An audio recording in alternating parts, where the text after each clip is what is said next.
శ్లోకాలలో శరణాగతి, భక్తి, ప్రారబ్ధం మొదలైన విషయాలను చూసామండి. 17వ శ్లోకంలో మనకు అద్భుతమైన దృశ్యాన్ని శంకరాచార్యులు మన ముందు ఉంచుతున్నారండి. భక్తుడి భక్తి అత్యున్నత స్థాయికి చేరినప్పుడంటండి అతడు కైలాసానికి చేరుకున్నట్లుగా ఒక దివ్యమైన చిత్రాన్ని చూపిస్తున్నారన్నమాట. అక్కడ శివ పార్వతులు, దేవతాగణం అందరూ ఉన్నారన్నమాట. అది చూపిస్తున్నారు మనకి ఈ శ్లోకంలో. 100 శ్లోకాలలో భక్తి, మనస్సు యొక్క స్వభావం, మనస్సును ఎలా నియంత్రించాలి, జీవిత లక్ష్యాన్ని ఎలా చేరుకోవాలి, ఆత్మ విచారణ వంటి విషయాలు ఎంతో అందంగా వివరిస్తారండి. అందుకే అంబా శంభు ఉపాసన అంటే శక్తి శివులిద్దరి ఉపాసన అన్నమాట. శివుడు ఉన్న చోట పార్వతీమాత ఉంటుంది, పార్వతీమాత ఉన్న చోట శివుడు ఉంటాడు. ఇద్దరు ఎప్పుడూ అవిభాజ్యంగా ఉంటారండి. శివానందలహరిలో శివుడు తండ్రి స్వరూపం, పార్వతీమాత తల్లి స్వరూపం. అందుకే వారు సమస్త జగత్తుకు జననీ జనకులు. ఓకే అండి, నేను 17th శ్లోకం చదువుతాను.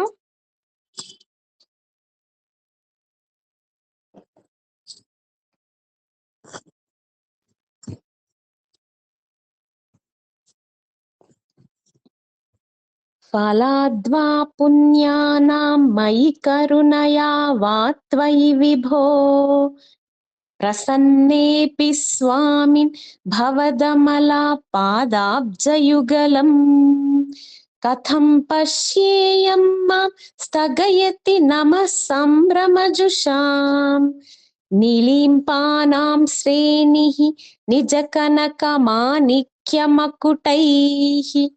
ఫలాద్వా పుణ్యానాం మయి కరుణయా వా త్వయి విభో ప్రసన్నేపి స్వామిన్ భవదమల పాదాబ్జయుగలం కథం పశ్యేయం మాం స్థగయతి నమః సంభ్రమజుషాం నీలింపానాం శ్రేణిః నిజ కనక మాణిక్యమకుటైః ఫలాద్వా పుణ్యానాం మయి కరుణయా వా త్వయి విభో ప్రసన్నేపి స్వామిన్ భవదమల పాదాబ్జయుగలం కథం పశ్యేయం మాం స్థగయతి నమః సంభ్రమజుషాం నీలింపానాం శ్రేణిః నిజ కనక మాణిక్యమకుటైః ఫలాద్వా పుణ్యానాం మయి కరుణయా వా త్వయి విభో ప్రసన్నేపి స్వామిన్ భవదమల పాదాబ్జయుగలం కథం పశ్యేయం మాం స్థగయతి నమః సంభ్రమజుషాం నీలింపానాం శ్రేణిః నిజ కనక మాణిక్యమకుటైః ఫలాద్వా పుణ్యానాం మయి కరుణయా వా త్వయి విభో ప్రసన్నేపి స్వామిన్ భవదమల పాదాబ్జయుగలం పశ్యేయం మాం స్థగయతి నమః సంభ్రమజుషాం నీలింపానాం శ్రేణిః నిజ కనక మాణిక్యమకుటైః.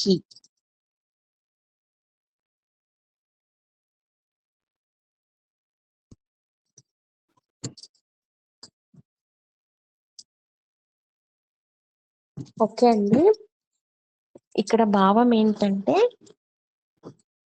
విభో హే స్వామిన్ అంటున్నారు. విభో అంటే సర్వ వ్యాపకుడైన భగవంతుడా, అన్ని చోట్ల వ్యాపించి ఉన్న పరమశివ అంటున్నారు.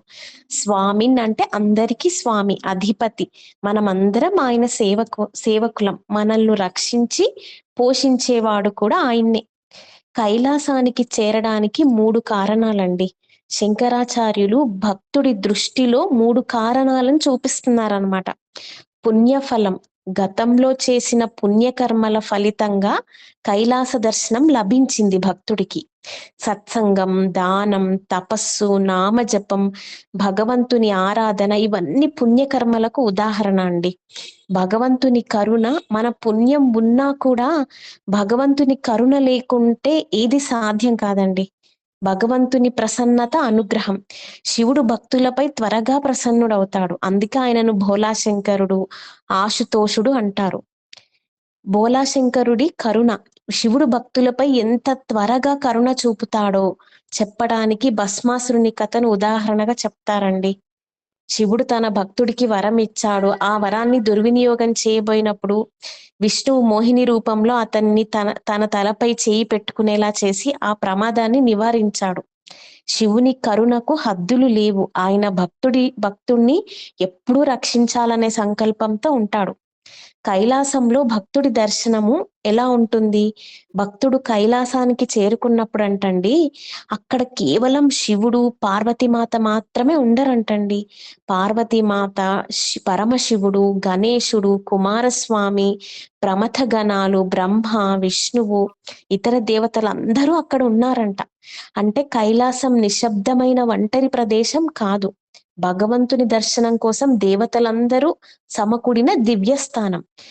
అహం అహం మహామిక, అన్ని దేవతలు శివునికి నమస్కరించడానికి వరుసలో నిలబడి ముందు నేను నమస్కరించాలి అన్నట్లుగా భగవంతుని దర్శనం కోసం ఉత్సాహంగా ఉన్నారంటండి. వారి తలలపై ఉన్న అద్భుతమైన రత్నాలతో కూడిన కిరీటాల కాంతి అంతా ప్రకాశిస్తుందన్నమాట. ఇక్కడ భక్తుడి బాధ ఏంటి? ఆ దేవతలందరి మధ్య చివర్లో నిలబడి భక్తుడికి మాత్రం ఒక సమస్య. శివుని పాద పద్మాలను చూడలేకపోతున్నాడు. అతని కోరిక ఏమిటంటే, ఓ పరమశివ, నీ పాద పద్మాలను నేను దర్శించాలి, ఆ పాదాల వద్ద నమస్కరించి నీలో ఐక్యం పొందాలి. ఇదే దర్శన లాలస అండి. లాలస అంటే కోరిక. భగవంతుని దర్శించాలనే తీవ్రమైన ఆకాంక్ష అన్నమాట.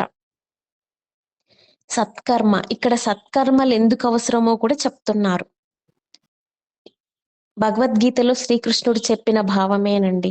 స్వకర్మణ తమభ్యర్చ్య సిద్ధిం విదంతి మానవః. అంటే మనం చేస్తున్న స్వధర్మాన్ని, మన బాధ్యతలను భగవంతునికి పూజగా సమర్పిస్తూ చెయ్యాలి. ఇది నా కోసం మాత్రమే కాదు, భగవంతునికి సమర్పణగా చేస్తున్న సేవ అనే భావంతో చెయ్యాలి అని చెప్తున్నారండి. అప్పుడు సాధారణమైన పని కూడా భగవదాదరణగా మారుతుందన్నమాట. భగవంతుణ్ణి ఆరాధించే పూజగా మారుతుంది. ఇక్కడ 3 చెప్తున్నారండి. శరీరం ద్వారా పూజ అంటే, కాయ అంటే శరీరం. శరీరాన్ని భగవంతుని సేవకు ఉపయోగించాలి. పూజ చేయడం, దీపం వెలిగించడం, ధూపం సమర్పించడం, పుష్పం సమర్పించడం, నైవేద్యం పెట్టడం, అభిషేకం చేయడం. సమయం, ఆరోగ్యం ఉంటే షోడశోపచార పూజ వంటి విస్తృత పూజ చేయవచ్చు. సమయం లేకపోతే చిన్న పూజ చేసినా సరిపోతుంది. ముఖ్యమైనది పద్ధతి కంటే భక్తి.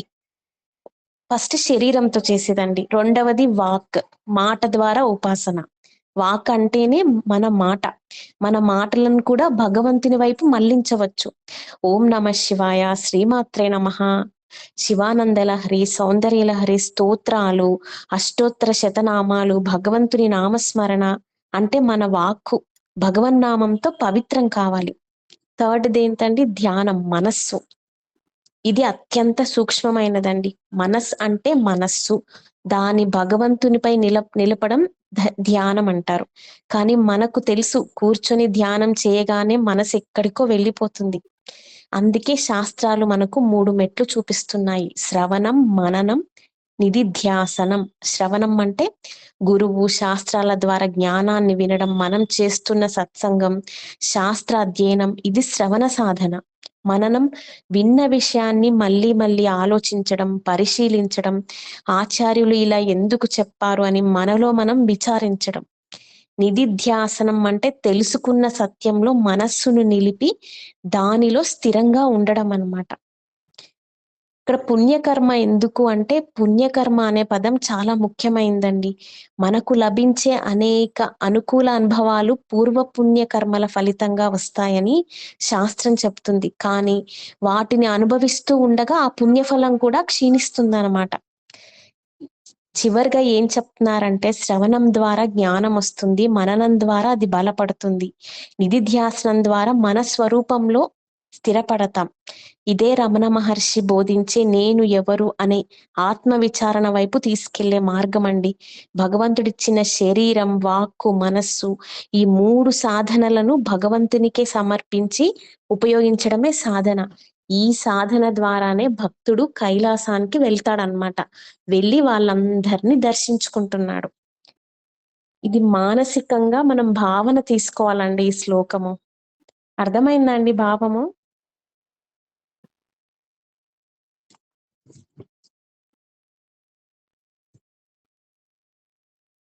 నేను అందుకే మీకు పదే పదే చెప్తున్నానండి. గంటలు గంటలు పూజకి మాత్రం కేటాయించొద్దు. అదే గంట నామస్మరణకి కేటాయించండి. ఆ గంట మన మనసు మాత్రం నిలవదు. అందులో ఏ ఒక్క 10 నిమిషాలో నిలిస్తే గొప్ప అండి. అంటే నా మనసు అయితే నిలవదండి. మీరందరూ చేసుకుంటారేమో నాకు తెలీదు. నా మనసు అయితే గంట సేపు అస్సలు నిలవదండి పూజలో. అదే నామస్మరణ అయితే ప్రయత్నపూర్వకంగా అయితే నేను చెయ్యగలను. ఆలోచనలొచ్చినా మనసుని ప్రయత్నపూర్వకంగా అయితే పెట్టగలనండి. కానీ పూజలో మాత్రం నాకసలు అక్కర్లేని ఆలోచనలన్నీ అప్పుడే వస్తాయండి పూజకు కూర్చున్నప్పుడే. మరి మీరందరూ ఎట్లా చూసుకుంటారో గానీ, ఇది నా మానసిక స్థితి చెప్తున్నా మామూలుగా అండి.